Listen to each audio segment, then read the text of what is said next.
So welcome. This is the Alchemy of Alignment. I'm Susie Sanders, and I have an amazing guest to be exploring purpose with today. I've got Lorraine Lewis here from the Lewis Foundation. Lorraine, thank you so much, firstly, for agreeing to do this, but for carving time out to speak to me today. Thank you so much. Thank you. It's always a pleasure to speak to you, Susie.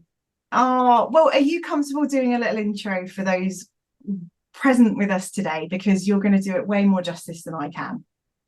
Yeah, just a little bit about me. So my name's Lorraine Lewis, and I am co-founder of the Lewis Foundation, which is a charity that supports adults diagnosed with cancer in hospitals across the Midlands. So our passion is just to make a difference to the lives of those going through cancer.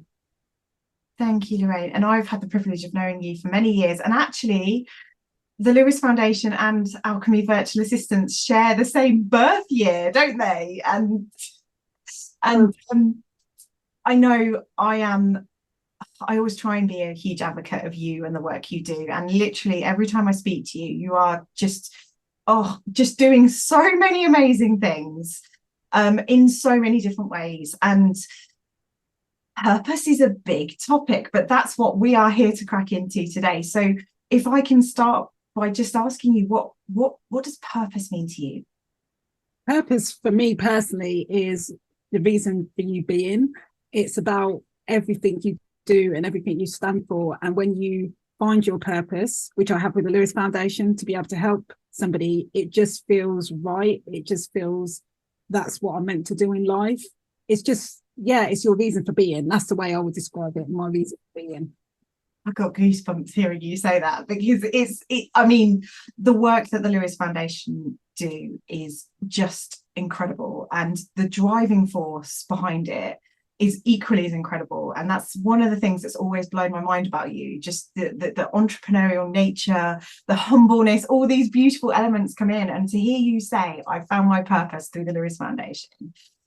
This early on in the conversation, I am so excited.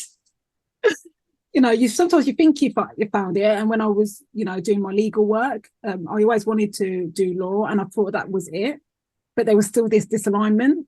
It just didn't feel it. But when I found this and started doing it, that's when I just knew. Right, it just felt. And I applaud that. And I'm all about the feelings as well. And it's something that in my experience, my kind of past work experience, no one ever kind of said to me to hone in on those feelings and to listen to your gut. And is the same reflected for you? Nobody really talks about it. And when you say, oh, it doesn't feel right, people are, oh, what you want about? Just get on with your job. It's fine. But over time, it's like, it doesn't feel good. It doesn't feel like you're living your life and living your values. And then the more you do it and the longer you're in it, the more disconnected you feel. And that's how I felt. I mean, I did law since I qualified when I was 21. And pretty much quite early on, I knew it didn't feel 100% what I expected it to be. But then the longer I left it, I could feel it more. But it was especially when the Lewis Foundation started, and we started to go into hospital settings and supporting those who are diagnosed with cancer. And I was doing that, and it just lit me up so much. And I was just so driven and so happy that I could then see the difference in the feeling.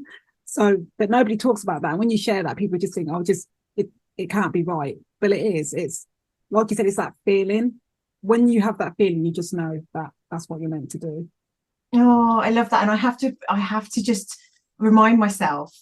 I have to remind myself that there might be people listening that don't know the full depth of your story. And, Lorraine's written a book, which I feel like we have to mention. And I know you've not only felt that purpose in what you should be doing, but you've made it possible for both you and Lee, who founded the charity and is your other half as well. So would there be any advice you think you'd give to someone who's listening and going, oh, okay, yeah, no, I know what you're saying, Ray. Like, what advice would you give, or advice would you give yourself back then? I think for me, it's to probably hone in more on what I was feeling and thinking. And I think for anybody listening, I know it can be easy enough to say like, oh, I found something, but it was something that came quite unexpectedly for me. But for other people, it might be you're doing something anyway outside of work. It might be a hobby, or you're doing a particular task at work that you actually think, you know what, this really excites me. This is what I'm meant to do. And I think it's about not being afraid to explore that and see it as a potential avenue, as a route to go down, or something that you can maybe transition from doing what you're doing today is your day job to doing something that you actually really love.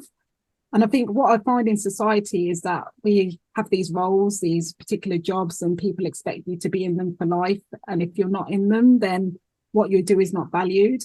And for me, as I said, my background is law. For you, as someone who does law, to say you don't want to do that traditional career anymore, people thought I was absolutely crazy. And I had so much negativity and stigma about it. And having to just stay true to yourself and say, like, yeah, everybody might say you should be doing this, you're good at it, but it doesn't mean that's what you're meant to do. So for anybody, I would say out there listening who's not happy with what they're doing, or they're doing like a side hustle and they think, well, maybe I should explore that. I think you really should explore it and lean into it and take that gradual step to doing something you really love.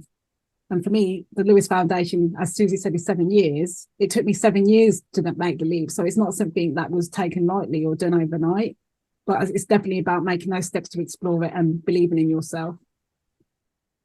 Love that. And I'm sad that you were met with some criticism, but I think I can't remember who said it, but what is it? If you're meeting criticism, you're on to the right track, like that kind of ethos.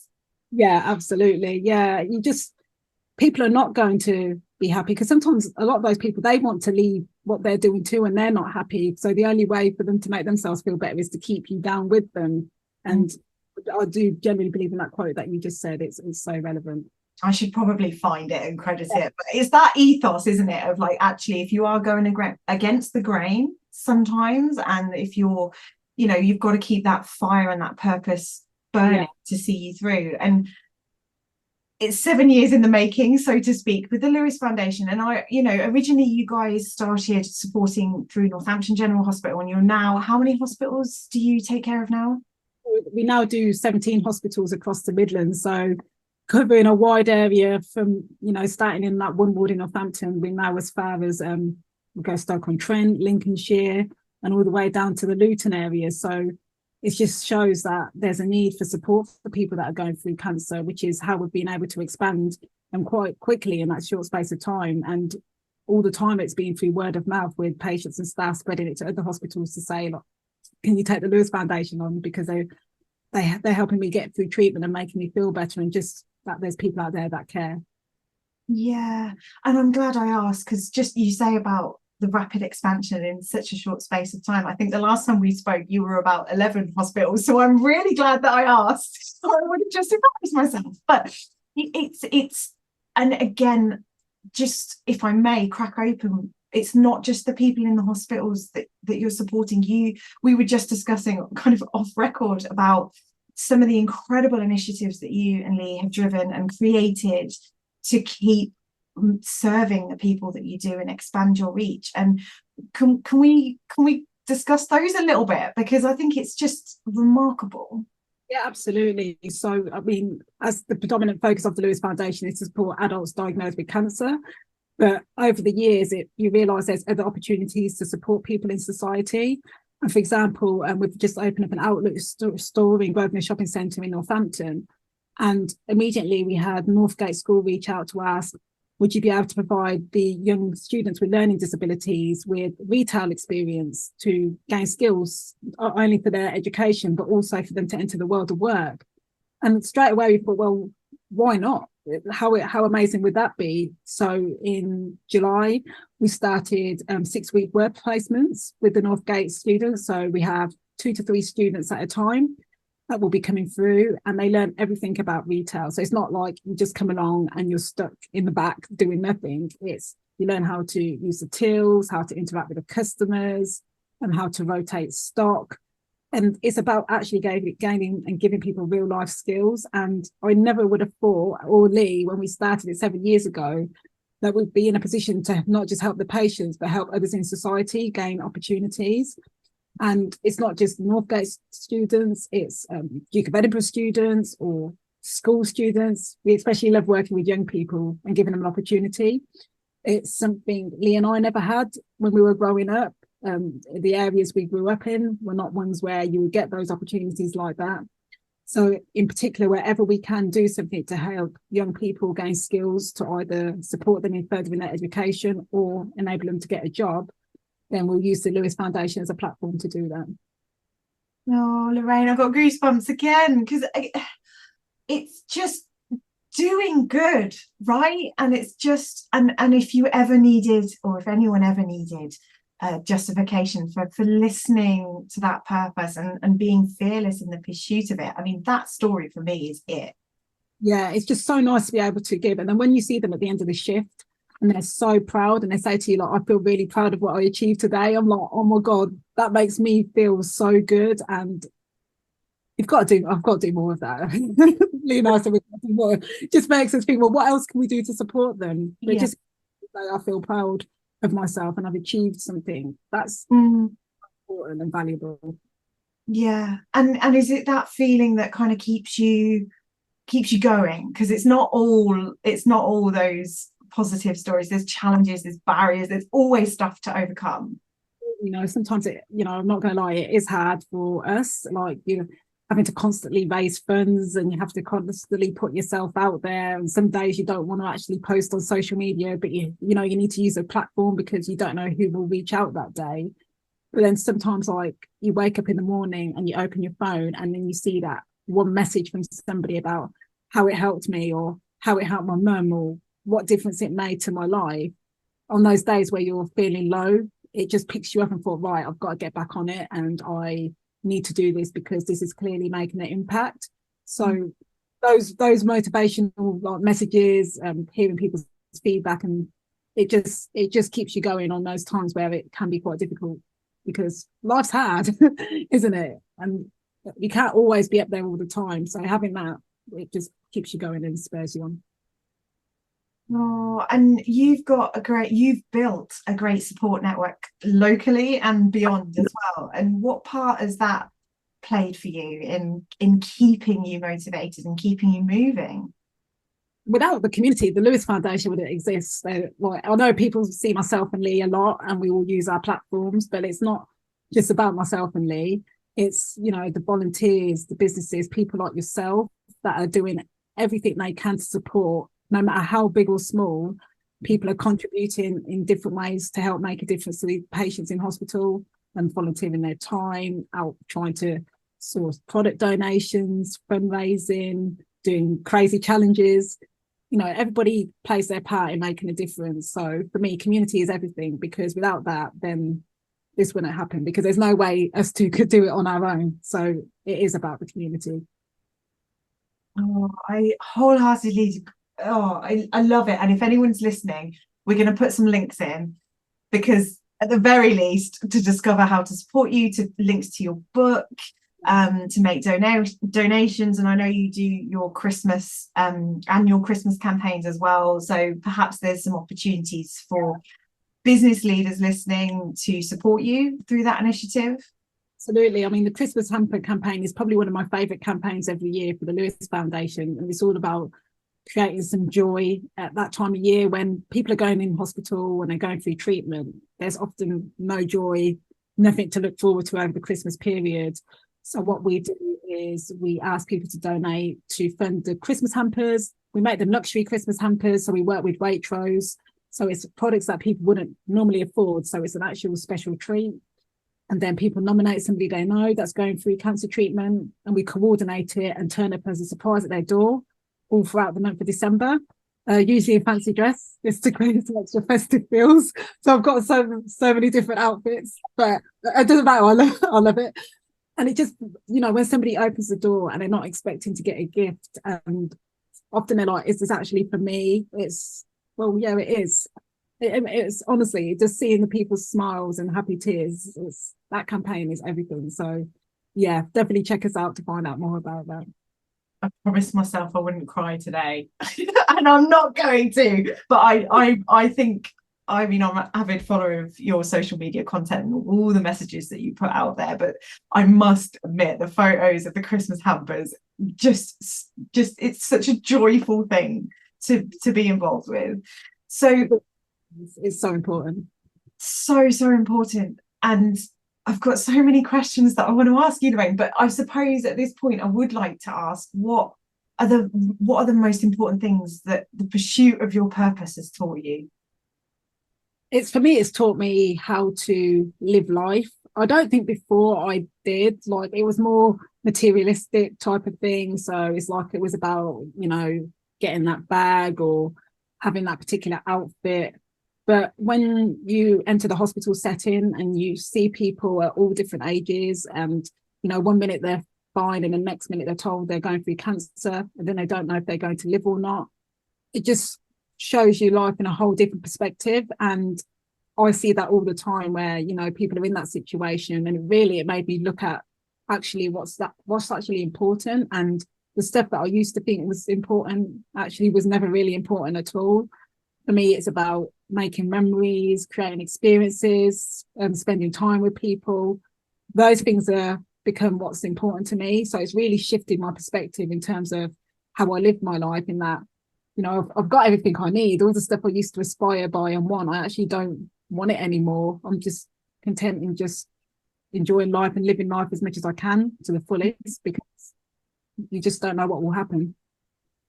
Yeah, you're so right, Lorraine. And those things you mentioned there about kind of the community and memories and experiences, and the first thing that kind of came up for me then was how intricate and integral those things are in your fundraising activities as well. I mean, I know I took part in your fire walk, which was a big bucket list achievement for me. But the one thing that really stood out for me about that whole event, it was the support, the community, just beautiful array of people just showing up and with such positivity and such commitment. And obviously, crazy enough to walk over fire, but it was those things that are like having experienced one of the fundraising events, and like that is integral. And I just really admire the way that you guys operate, and how true you show up to your values as well, how you show up in the world. It's inspiring. Thank you. How you see me online is how I am in person. I'm no different. So people feel that they can speak to me when they meet me, because I'm no different to the person I am. It's not a front, or this isn't to gain attention or show off. It's actually, we do this because we actually genuinely care, and it's really important. And it matters to the people that are in hospital. So everything we do is 100% genuine, because we've been there ourselves, we've seen it, and we want to give people the best support that we can as a result. Oh, and you do, Lorraine. So where's your purpose driving you? I'm not going to ask you to reveal any secrets, but I know when your book came out, that was so well received, and I couldn't believe it when I got a copy in my hands. I was like, but where's your purpose driving you or moving you? For me, it's about helping as many people as possible, as best as we possibly can. For us, our goal is we want to help people all around the country. That's our main goal. That's what we're aspiring and driving towards. It's going to take a lot of work, but we know the demand's there. We get contacted by hospitals all across the country all the time, and we just haven't reached that stage yet, because we're trying to generate the money, because we don't want to compromise the quality or the service that we provide at the existing hospitals. So it will be a gradual process, and then in one time in a lifetime, if it dripped to other countries around the world, how incredible would that be? It may not probably be while I'm alive, probably once I'm older, but if the Lewis Foundation can continue on and continue helping people everywhere, then how amazing would that be? Well, I don't think I've got the words for that. But you're creating impact, you're creating legacy. It's just remarkable, and you're an incredible human being as well, like you're saying about that kind of authenticity and the way that you show up. And I kind of really steered away from the word authenticity recently, because I was like, oh, it's a bit of a buzzword, but it's not if you are, right? Important. And it's important that when people are donating their money that they've worked hard for, or giving up their time, which is so valuable and precious, that they need to be supporting people that are actually genuine. Otherwise, it's not worth it. It just doesn't feel correct. It's not aligned. It's so important. You have to be authentic. I know it sounds like you said that buzzword, but it's actually, it's something that's really, really important. Yeah, amazing. So UK wide, the Lewis Foundation. And I mean, I hope you don't mind. I'm going to compassionately just maybe poke a little bit of fun of you, because how many awards have you won on your journey? Not 29. Rightly so as well, quite rightly so.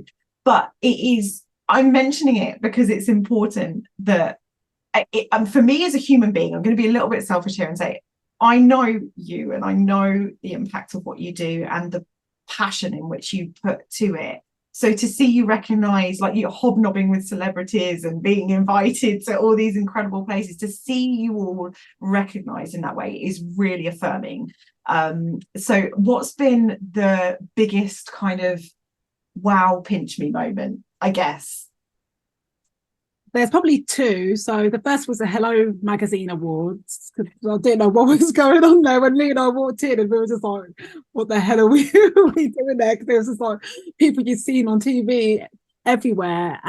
But I knew with that award, like, I had to use like that as a platform. If I can get one person in that room to hear about the Lewis Foundation, which is what all these awards are about, we can get one person to take on board the message of the Lewis Foundation, then I know it was worth it. And from that event, we've now got Dr. Arif as our ambassador. So for me, that was incredible. And we never would have met her or got the message out there if it was that award. And the second one then is the Great British Entrepreneur Award that we won last year. Again, never imagined, because when you go there, there's so many people there and so many people apply. And then when Lee and I were sitting there and our names come up, we just couldn't believe it. But again, it was such a fantastic opportunity to get the message out there about what the Lewis Foundation is about, and get people to hear about us. And first is a platform to raise awareness. Amazing. And that's kind of why I wanted to mention it, because you recognize, and I think you said earlier in the conversation, that if you're to make this impact globally, it's about community. It's about, I very much see what your work as you're creating a movement, you're making movement. It's not just about the individual. And I think, again, personally, I find that immensely inspiring. But I think that message of positivity and those feelings of warmth that you spread out there through your work, it's seen and it's felt, and it's about finding those opportunities to showcase that. Yeah, you have to, because there's so many charities out there, and there's so many like big charities. So you have to try and get your voice out there in whatever way you can, because if it can get the support, then that's all it's about. So when I'm on social media every day, it's not because it's like, oh, I love to take selfies and stuff. It's because I just need people to listen to the message that, they're in hospital, we don't hear about it publicly, and you don't see it on TV, really, not in the depth that it is, that really needs support. Then we have to get that message out there, because it's so important. It's just like, it's not even I don't even know how to describe it. It's just something that has to happen for these people. It has to happen. Complete non-negotiable, no excuses, push through, make it happen. Oh, what's been the most useful? I've got to remind myself we're here to talk about purpose, and I've got to keep focused. But what do you think has been the most useful thing to kind of keep yourself focused on what you're doing? Because we live in a really fast-paced world. There's the information overload. And what do you think has been the most useful thing for you to keep focused on what you're doing? Yeah, for me, I read a book like probably about a year or two ago, which I really recommend, Stolen Focus by Johann Hari, somebody I really like admire. And it was about how social media has to be intentional, and how you're using your time has to be intentional. So for me, even though it looks like I'm on social media a lot, I'm very strict with my time, in that it's only at certain times, not eating into the evening too late. And also at the weekends, I try and have complete downtime. And that has been really valuable to keep me focused, because it's so easy to just like log on, and then before you know it, like a couple of hours later down the line, you're just looking at just random bits and bobs that you don't even know where you are. You've just ended up looking at something else. And so it's been about really strategic and focused with my time and blocking out time. And that's enabled me then to be focused on, right, these are the things I need to do in the hours I've got. And I have to be more intent and more purposeful with what I'm doing. And that's really is what's my driving force to get forward, because before it's so easy to get distracted. So I'm really intentional and focused with the time I have when I'm online, and also with what I'm doing as well. No, thank you for sharing that, Lorraine, because yeah, being intentional with your time and resources is so important. And I think I'm going to compile a bit of a podcast reading list, because I think every guest that I've had the privilege of chatting with has dropped another belting book recommendation. One for the list. One for the list. It's just it's about being attention, and then you like start putting boundaries in place as well. Boundaries is something also that I've had to put in, not saying yes to every opportunity and then not resenting it later to thinking, God, I wish I hadn't accepted that invite. I've had to learn to deal with that, and that I'm not a bad person if I say, no, I can't do this project, or I can't go out and do this thing. That's something I've had to really work on. But it's something that's so important to get those boundaries in place as well. Yeah, and I am going to be careful not to over-identify with you here, because boundaries are a moving feast for me, and it's something that I've always personally found quite difficult, particularly in the early days of my business when things are a lot more expansive and fluid in many ways. So it's really reassuring to hear that it's a priority, but also potentially it's been a bit of a challenge. So I mean, you have shared so much insight and wisdom with us today, and I am gonna wrap our conversation up, and I'm saying it reluctantly because we could keep this conversation going all afternoon, but I have to be respectful to people's listening ears, your time, my time. Let's honor those boundaries. I feel like I'd like to close on something immensely positive. And you've shared with us kind of some real solid advice and some strategies and things that you work with. If there was one thing that you could guarantee, one thing that you could guarantee that your purpose has brought to the world, what would that be? No, for me, I think like my gut reaction to it is that knowing that I gave somebody a reason to keep going. And when I sometimes get messages and it was like, you gave me a reason to keep pushing forward or keep going, that's knowing that you helped in that way is everything to me. Thank you, Lorraine. I almost made it. I'm tearing up a bit. Almost made it. But thank you, honestly, from the bottom of my heart, for being you and being open and being here. And I would like to pass that gratitude on to anyone watching and listening today as well. Thank you so much for your presence. Thank you for allowing me to be open and share too. Thank you. Thank you, Lorraine.